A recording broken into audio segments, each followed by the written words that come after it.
আসসালামু আলাইকুম রহমতুল্লাহ। আসছে আগামী 26শে এপ্রিল রোজ শনিবার ঢাকাস্থ সোহরাওয়ার্দী উদ্যানে অনুষ্ঠিত হতে যাচ্ছে এক বিরাট মানববন্ধন।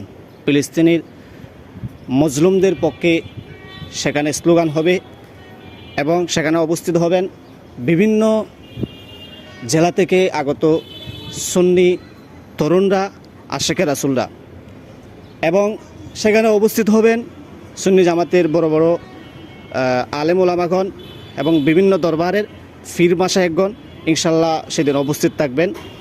আমরা ইনশাল্লাহ সেদিন সেই সোহরাওয়ার্দী উদ্যানে আমরা নারায়ে রিসালাতের স্লোগান দিব এবং সেখানে মিলাদ হবে, কিয়াম হবে, অবশেষে সেখানে মোনাজাত হবে।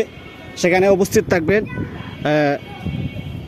ডক্টর এনায়েতুল্লাহ আব্বাসী হুজুর এবং উপস্থিত থাকবেন সুন্নি জামাতের বড় বড় বক্তাগণ এবং সুন্নি জামাতের প্রাণকেন্দ্র বড় বড় আলেম উলামাগণ সেখানে উপস্থিত থাকবেন।